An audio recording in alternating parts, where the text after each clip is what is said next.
for the second House seat to the state legislature, and I will let our moderator introduce them in a second. But I especially want to greet also our neighbors from Bethel and Danbury, if you're here. We're delighted to have you. The questions have been handed out to a large extent. If anyone needs a card on which to write a question, the three people right here who are vetting the questions and will supply them to the moderator who makes the decisions on what they will be. Please, either somebody will walk down the aisle in a minute, or you can pass them forward to the question. Three people right here.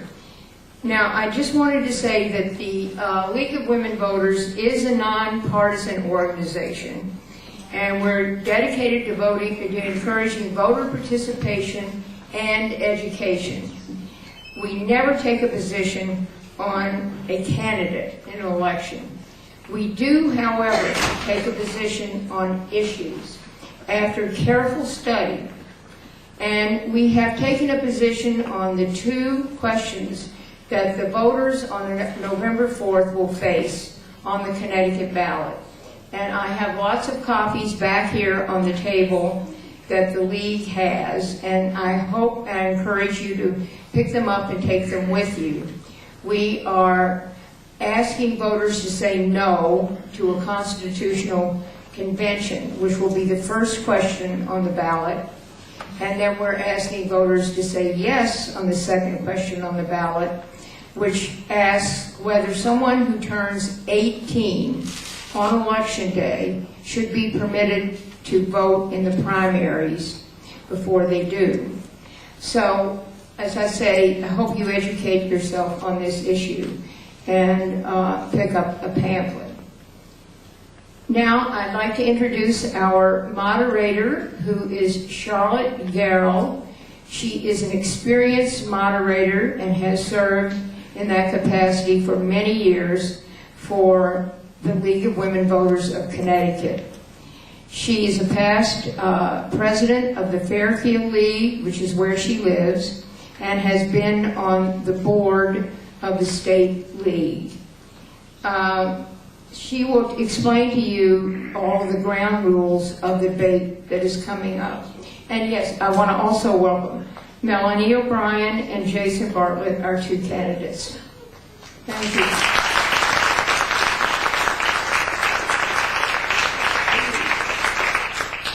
Good evening, and by the way, if anyone cannot hear the candidates or me at any time, please say so.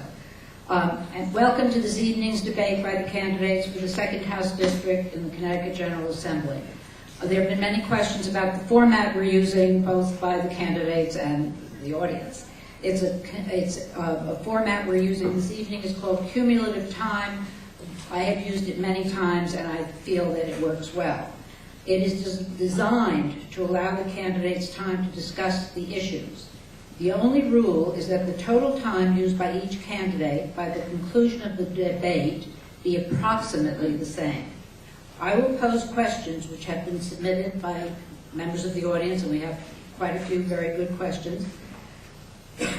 But the candidates will not be restricted to 1 or 2 minute responses. Instead, they may spend as little or as much time as they feel is appropriate to discuss each issue. Our goal is to encourage debate. Each candidate will also be given an opportunity to present a 2-minute closing statement at the conclusion of the question period. We have timekeepers who are League members and students, and it's wonderful to see young people here, so thank you for doing this. And they will keep the candidates and me informed of the time expended. If there is a serious imbalance in time, I will tell this to the candidates so that they can correct it. The position of the candidates, the order of responding to questions, and the order in which they will deliver their closing statements were determined by a drawing earlier. If you have not already submitted questions, you certainly may do so. Questions are screened for duplication, clarity, and appropriateness. My job as moderator is to assure that the candidates have an opportunity to answer your questions regarding their candidacies and their stands on the issues in a fair and respectful way. Please, turn off your cell phones, your pagers, and anything else that buzzes, beeps, or whatever. And also, I would really appreciate it, and I think it would be helpful to the candidates if applause are kept to the end. I know this is sometimes difficult. So it is now my pleasure to introduce the candidates. Melanie O'Brien immediately next to me in red dress, and Jason Bartlett, who is going to go second. So that has nothing to do with where they stand.